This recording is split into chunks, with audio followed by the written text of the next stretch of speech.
It's the same thing that happens in sales. If you have a full pipeline, you don't bother pursuing prospects that are transactional, rude, kind of not committed.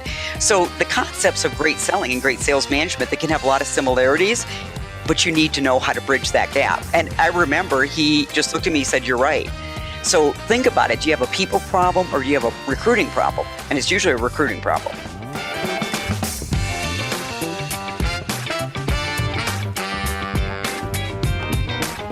Hi, friends. Welcome to the Sales Enablement Podcast. I'm your host, Andy Paul. Well, that was Colleen Stanley.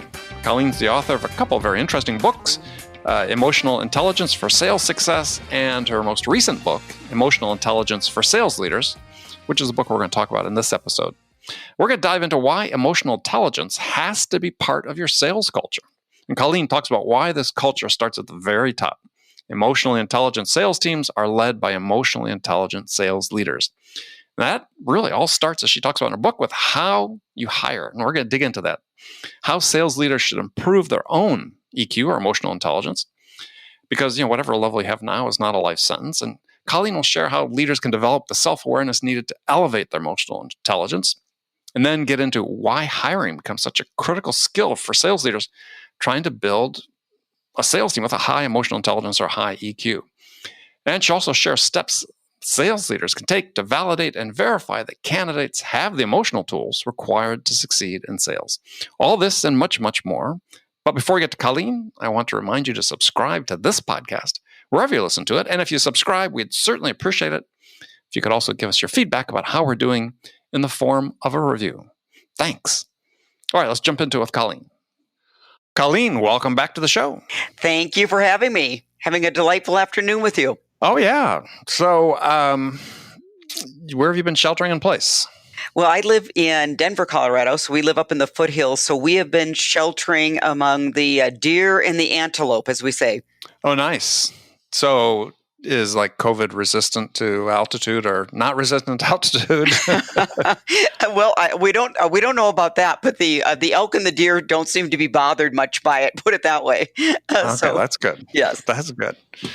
All right, so we're going to talk about your new book, Emotional Intelligence for Sales Leaders: The Secret to Building High Performance Sales Teams. So, what is the secret?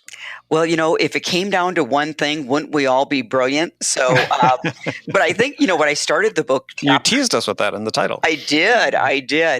And, and really I started the book, there's, 4 different sections, but I would say the one thing is what the first section of the book talks about, and it's getting your hiring process correctly, right? Because if you've ever led a team, managed a team, I always say the difference between hell and heaven is hiring the right type of people. And obviously, based on the work we do, I focused on how do you identify, recruit, and hire emotionally intelligent salespeople. So I think that makes life much easier for a sales leader day to day in achieving consistent revenues. Yeah, well, I plan on focus most on the hiring part, but I had to laugh because you have a section titled "What They Don't Teach You at Sales Management School," and I thought, where is that school? I mean, I don't know so many sales managers that went to a sales management school. Well, what's interesting is I sent the book, for some previews. So we actually have some universities that are teaching sales management training. Now, a lot of them have adopted sales training programs, but for example, Texas A&M, they actually teach a sales management, a few courses there. So they are the ones that say, hey, wait a minute, we do teach this in our courses. So I had to actually change it to traditional sales management schools. So congratulations to the universities that they are offering some of the coursework. Yeah, it's interesting. You wonder how... Well, it's like anything you take at college. It's like, okay, well, how applicable is this actually in the real world? And I I know there's an increasing number of degree programs and have a lot of respect for the people that are running those programs. It's always sort of interesting. It's like, okay, what's the transition like for the students when they actually get into sales? Is it that they have learned something that's really applicable? Because I look back my sales training, which was sponsored by a company when I first got employed years and years ago, but it was like, didn't use too much of that. Okay.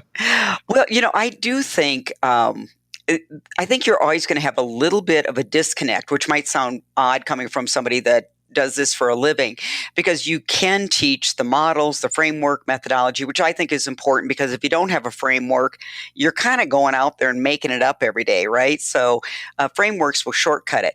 But there's nothing like being in front of a prospect or a customer that will actually, test your ability to execute. And then frankly, it's going to give you new questions and objections you didn't even know about or think about. So some of it simply cannot be learned until you're in the field and having a Yeah, conversation with a prospect or customer. exactly.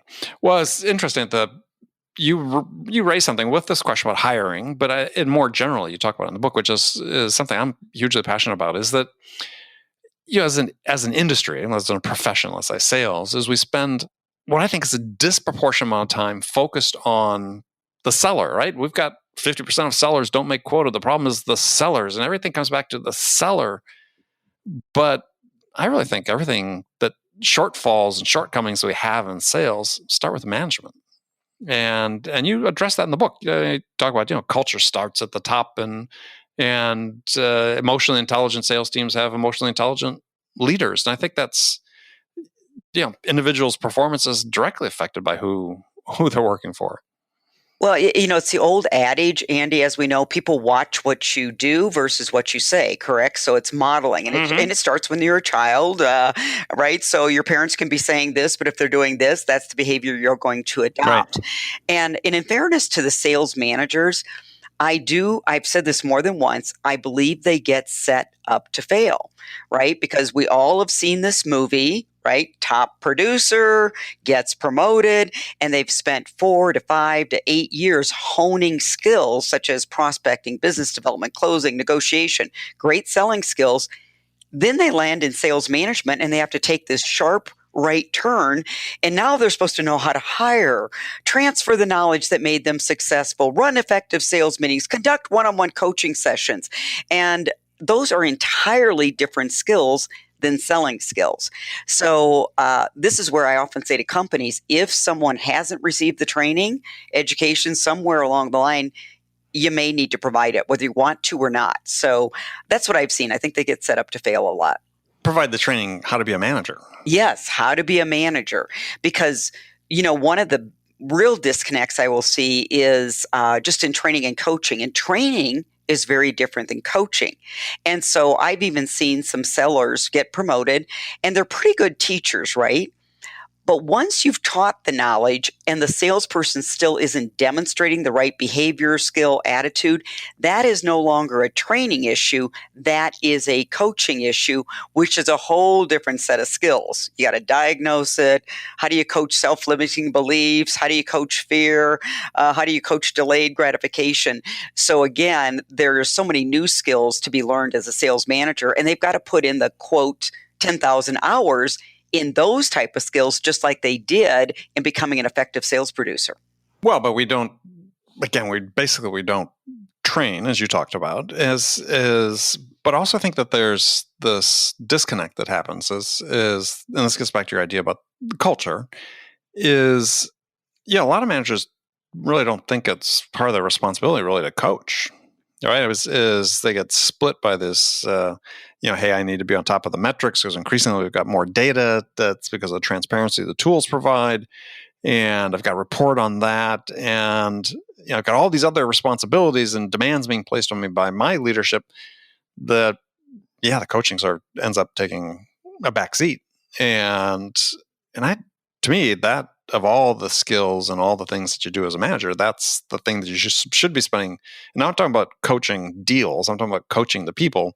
Is you should be spending, of all the fractions of time, things you devote time to. That's the one you should be devoting the most time to. And I believe everyone knows that. So I think the reason coaching falls off of the calendar is a couple reasons. And you just mentioned one, is we've got lots of data, right? So we've got now CRM tools, and we can analyze, pipelines, top of the funnel, middle of the funnel, full funnel, whatever you want to call it. But I do think with the onset of CRM tools, we confuse analysis of data with coaching. So I find a lot of sales managers think deal review is deal coaching. And it is not. Deal review is simply looking at metrics. But deal coaching, as you well know, is okay, if this seller consistently has opportunities that fall out at stage 3, right?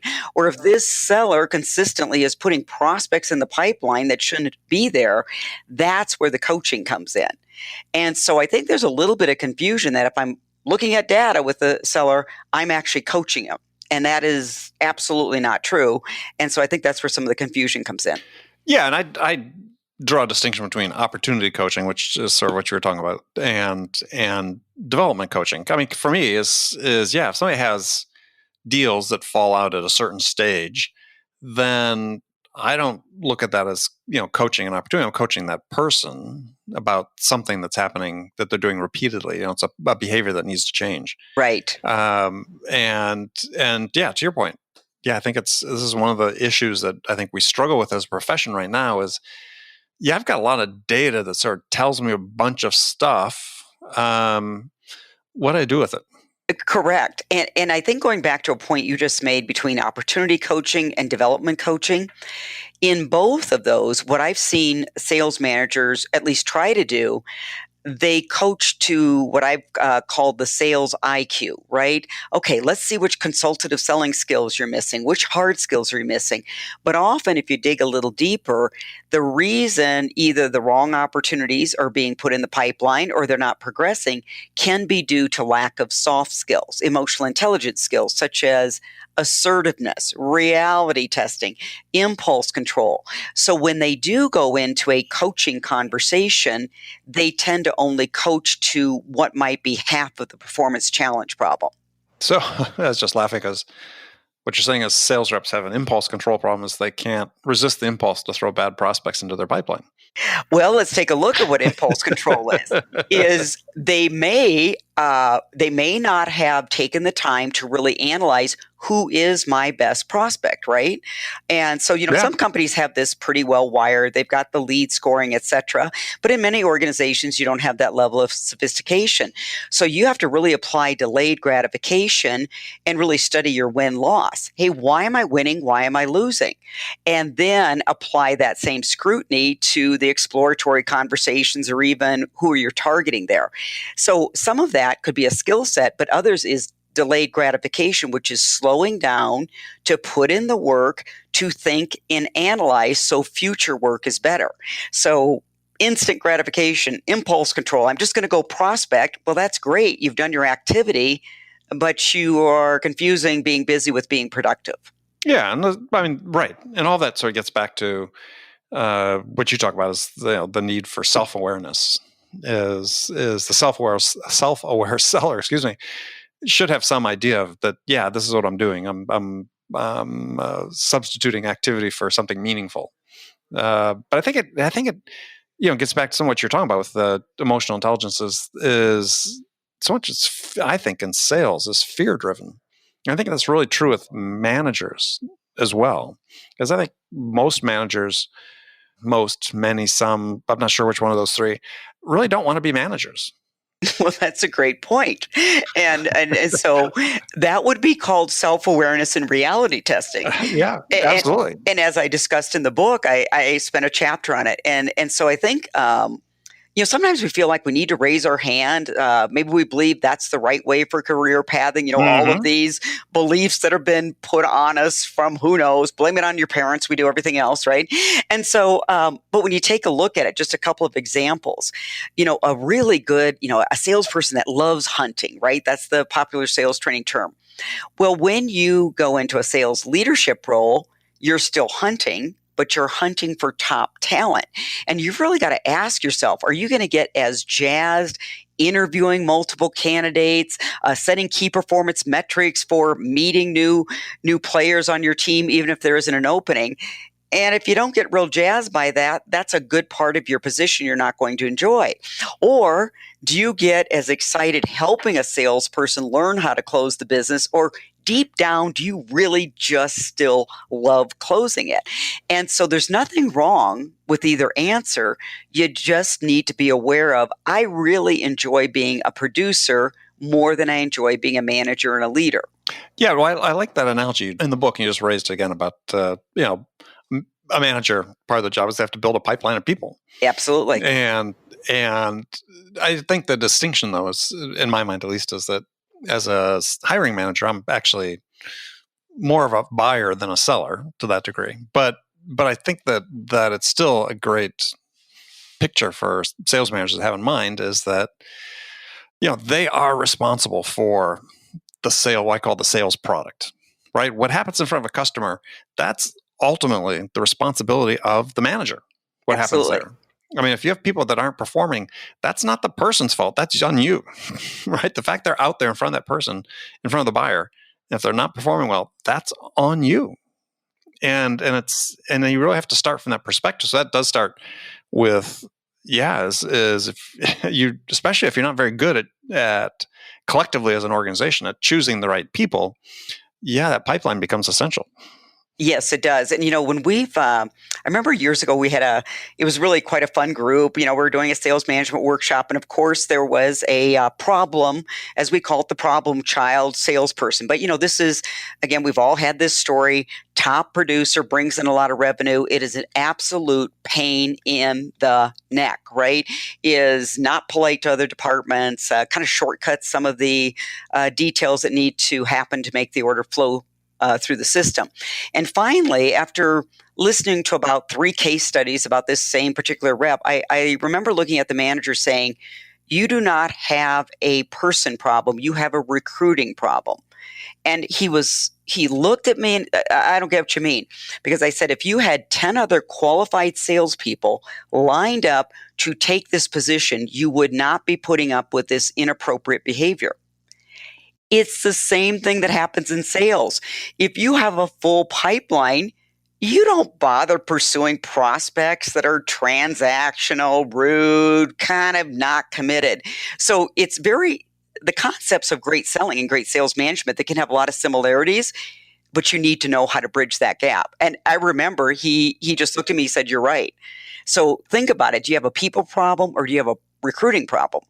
And it's usually a recruiting problem. Yeah. And I think it's a mix of all those. I mean, I guess the question is, as a manager, are you trying to hire great salespeople, or are you trying to hire people who can become great salespeople? My philosophy is probably a little skewed because I was really fortunate. I started with a very small company that now today is the largest in the world in their industry. They post revenues of over $1 billion. However, when I started, I guess the term today would be they were a startup. So I've always felt very grateful that they gave me an opportunity. However, when I look back, I would say my boss really knew how to hire people that actually were pretty high on what we call today resiliency, sales grit, had a good work ethic, and we were really coachable, and all of us were hungry to learn. Right. So I believe you can teach people if they've got some of those qualities in place first. Because, Andy, I've always been surprised when I'll go out and speak to a group of CEOs or VPs of sales, and they're in the room because they possess the attribute of learning. EQ world would call it self-actualization, right? Right. I have asked this question, I can't even tell you how many times. How many of you in your hiring interview guide for salespeople have included specific questions about a seller's aptitude and attitude towards learning? And you know what I get in the room? People look left, they look right, and then they start nodding their head no. So here you have a room full of learners, but they've missed incorporating vetting heavily for coachable people and people that love to learn. Big disconnect. Well, why do you think? I mean, I agree 100%. I mean, I always sort of mystified by that, because what you're saying is, look, if what we're really screening for is we're screening for curiosity. Yes, that's a great word. And so don't you want to screen for curiosity? Because this is one of the primary, if not the primary attribute, not only a human being needs to have, but a human being in sales needs to have. Well, you would think they would be vetting for it. Here's where I think might happen. And I certainly had this happen in my own life. And this is not to do the invisible pat on the back. But I think sometimes you will assume because you're hungry to learn, everyone else is the same. you assume that, gosh, I'll do whatever it takes. So you assume other people will. So I've done that bad thing called assumption, and we know how that word dissects out. And so I think there's some assumptions that are made there. And that's why anytime you have a system or a process, what's great about that is it does put some guardrails in to remove your personal biases, right? So that's the reason you have methodology, you have playbooks, you have metrics. It simply removes bias and it makes you more objective in whatever you're trying to accomplish. Right. But I think that's one of the areas, though, where companies don't invest enough in process and metrics is in hiring.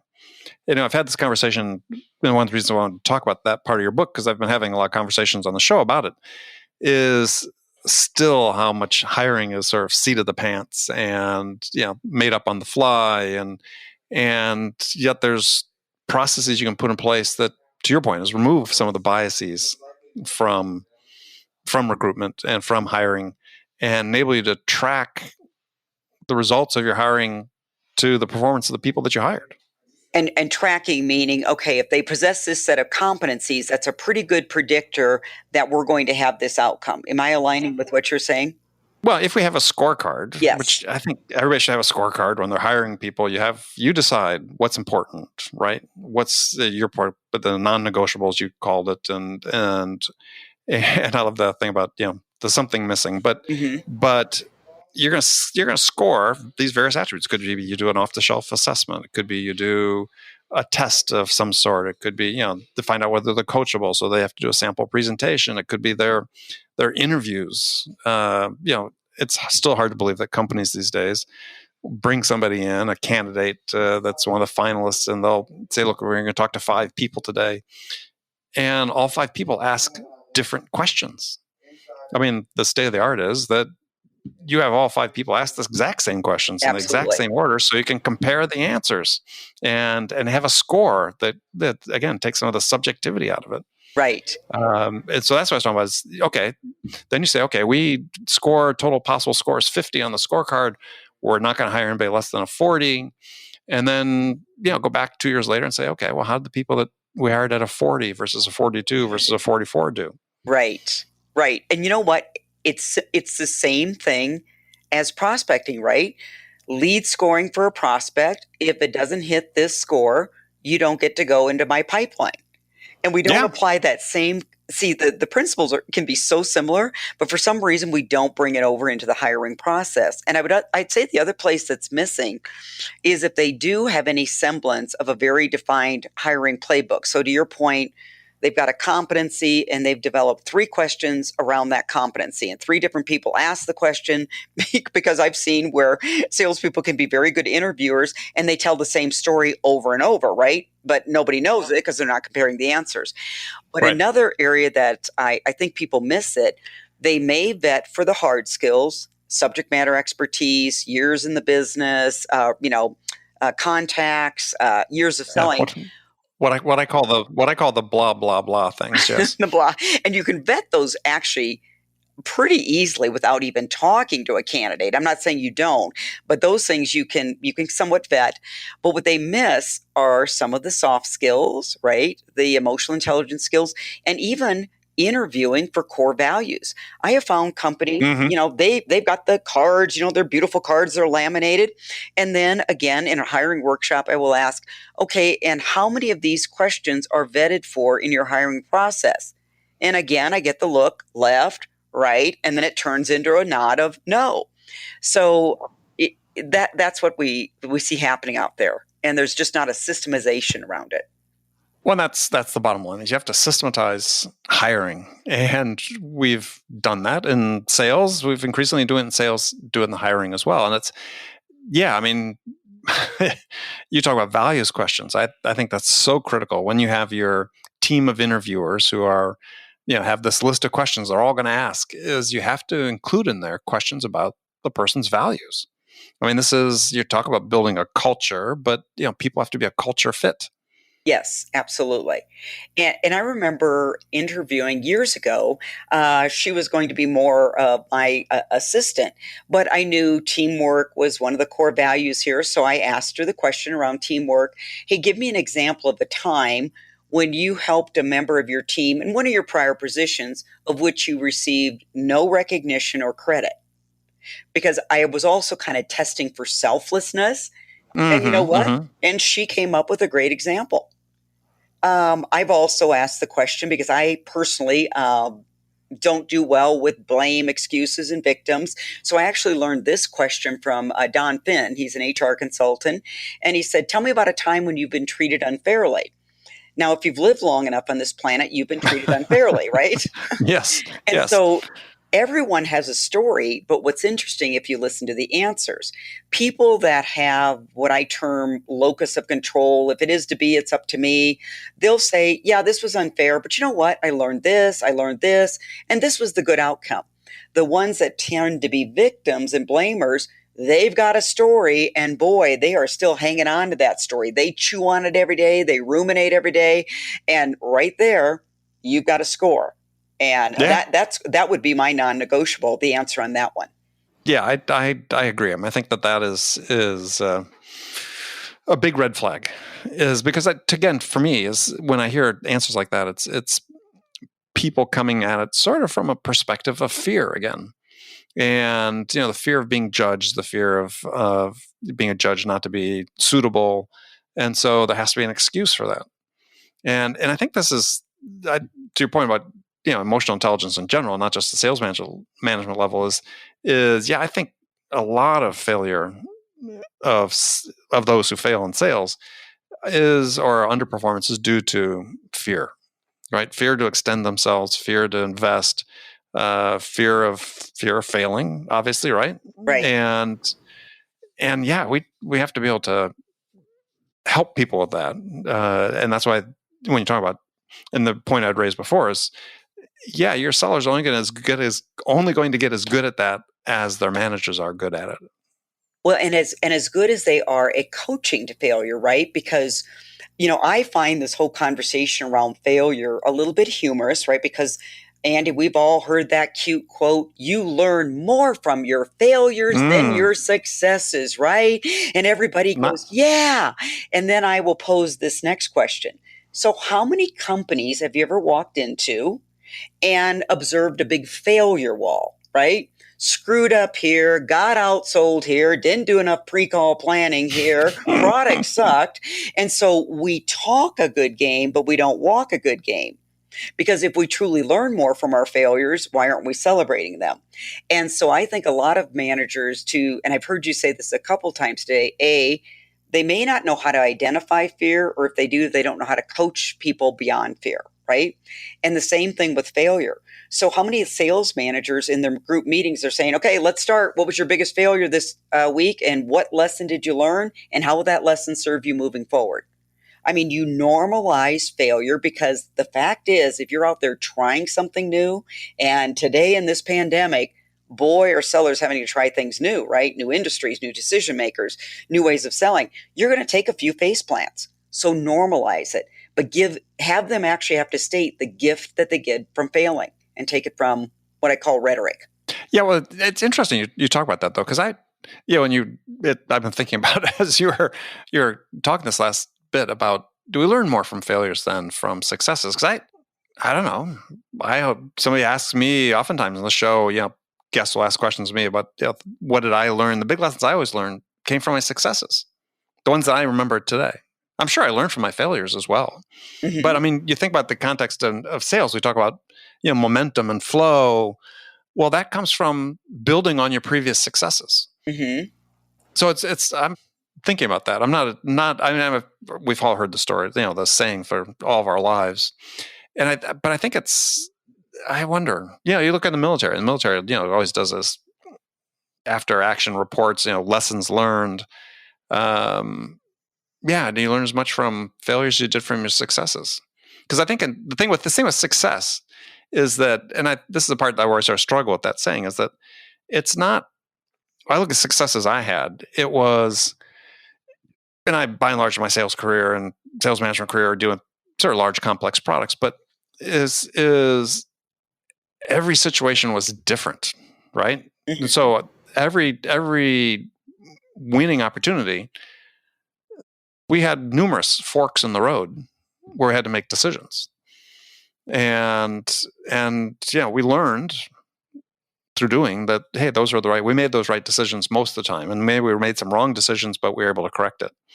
But on balance, I don't want to get sidetracked, but it triggered me on that one is I think people don't spend enough time learning from their successes, because you had all these points during that process where you could have made the wrong choice and failed, but you made the right choice and you. So I think what you might be struggling with is, I have a feeling you are somebody. No, and I'm maybe you're not struggling, No, that's fine. But I was sensing you were. I think what the question might be in your head is, I don't think you ever really struggled making a comeback from a wrong decision. See, I think you've got a comeback factor pretty quickly, because in the years that you sold enterprise sales, I've got to believe at some point you made a wrong decision, you screwed up. I just suspect, Andy, you went, okay, moving on. For many individuals, they may not have that psyche or as well developed as yours is. So a lot of times what sales managers can do to build that is just remind people, separate your do from your who. If you have a failure, it's on role performance. It doesn't have anything to do with you as a human being. So I suspect you had some of that built in already, which is great. And hopefully you're hiring for that. But I can tell you, there are X amount of salespeople that situationally, they might start taking things personally. They might start having some self-doubt, let fear creep in. And I think for whatever reason, you were pretty well equipped, which is great. My parents love me. Makes a big difference. Yeah. I got news for you. Not everybody's coming from that type of home. If you came from a very critical home, guess what? You don't screw up around here. If you screw up, wow, there is a price to be paid. So I think that's what I call the invisible suitcase that can show up to offices. Even when you've done a good hiring process, there might be some invisible thing showing up in the briefcase that the manager. Well, I grew up in a very competitive household. So dinner time was competitive. 4 kids. I was the youngest of 4, oldest of 4, genius level smart. And we were we were very competitive in our conversations. So I grew up in a family of 8, and the only thing we were competing for was food. So there was no conversation. You had to eat quite rapidly. Well, I had that challenge with as I was the youngest, but my next oldest brother, who was second in line in the kids, we would fight for who would go through the food line last in terms of filling our plates, because we both had big appetites. Yeah, if you were not the last one, you weren't coming back for a second. So, but I think that being in that competitive environment, though, is we learn not to take things personally. Correct. And so think about it. If somebody comes from a household where opinions were not challenged, and that was the norm, can you imagine a person when they get with a C-suite buyer, which you are obviously facing in enterprise sales? A C-suite buyer is going to challenge you. I mean, and they're not doing it to be mean. They're not doing it because of whoever you are, a salesperson. They're simply going to challenge you because guess what? If I'm going to make an investment, I really want to know you and your company are the ones to invest in. So you had training for how many years on, this is normal. But boy, if somebody grew up in a household where it was don't rock the boat, can't ask questions, can't be challenged, they may not do well in sales, so you shouldn't even hire them. Or it can be very situational, to where when they get with that type of personality, they don't bring forth some of the skills such as assertiveness, emotion management, and remaining calm in those conversations. And so that's where some of the coaching needs to happen. Yeah, I think one thing I took from that was, I questioned everything. There you go, curiosity. Partly because my older brother was, very active in the anti-war movement back in the 60s and 70s, and we had these conversations about all this all the time, and that was a whole question authority time frame, and I just came from that perspective. There you go. I would. You were in a sales training class when you were 10. Yeah, I didn't know it, but I mean, I tell people is why do you take what your customers tell you at face value, for instance, right? Right. Why should you that's why you ask questions as you're digging, you're uncovering. But you see that in salespeople all the time is, oh, well, the customer said this about the requirements. Like, yeah, but did you dig into that? Do you just accept that? And that's, sort of an annoying characteristic I have is as one boss told me once, asked me once, he said, don't you ever just say yes to anything? No, No. not unless it's a Dairy Queen and a big chocolate sundae. Then I'll say yes. Yeah, then I would have in a heartbeat. Exactly. So, all right. Well, Colleen, it's been a pleasure to have you on. How can people find out more about the book and connect with you? And it is a good book. People should definitely go out and buy this one. Thank you. I appreciate that. So go to our website, which is salesleadershipdevelopment.com. You will see the book featured there. Link in with me. I'd love to hear from you. And yes, go out and buy our book. It's in Barnes & Noble, Amazon, Emotional Intelligence for Sales Leadership. So thank you for having me as your guest today. I've enjoyed the conversation. Pleasure to talk with you again, and we'll do it again. Okay, friends, that's it for this episode. First of all, I want to thank you for taking the time to listen. As always, I'm so ever grateful for your support of the show, and I want to thank Colleen Stanley for sharing her insights with us today. If you enjoyed this episode, please subscribe to this podcast, Sales Enablement with Andy Paul, on iTunes, Spotify, or wherever you listen to podcasts. If you could also leave us a rating or review and let us know how we're doing, well, we'd certainly appreciate it. And you can do all that on your phone in less than a minute as soon as this podcast is over. So thanks for your help. Thank you also so much for investing your time with us today. Until next time, I'm your host, Andy Paul. Good selling, everyone.